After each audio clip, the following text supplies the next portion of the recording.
ভীমপত্নী হিড়িম্বা একজন রহস্যময় এবং আধ্যাত্মিক চরিত্র যার নাম মহাভারতের সাথে জড়িয়ে আছে।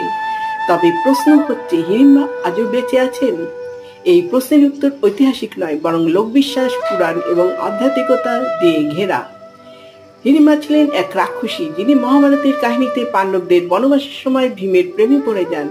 ভীম তাকে বিবাহ করেন এবং তাদের পুত্র ঘটোৎকচ কুরুক্ষেত্রের যুদ্ধে গুরুত্বপূর্ণ ভূমিকা পালন করেন। হিড়িম্বার অস্তিত্বকে ঘিরে সবচেয়ে বড় রহস্য হল হিমাচল প্রদেশের মানালিতে থাকা হিড়িম্বা দেবীর মন্দির। এই মন্দিরে আজও তাকে দেবী রূপে পূজা করা হয় এবং স্থানীয়রা বিশ্বাস করেন হিড়িম্বা দেবী আজও জীবিত এবং নিজের শক্তি দিয়ে মন্দির রক্ষা করেন। স্থানীয় লোকেরা মনে করেন হিড়িম্বা দেবী এখনো চেতনা বা আধ্যাত্মিক শক্তি হিসেবে বর্তমান আছেন। ঐতিহাসিকভাবে হিড়িম্বা নামক রাক্ষসী সত্যিই ছিলেন কিনা তা প্রমাণিত নয়।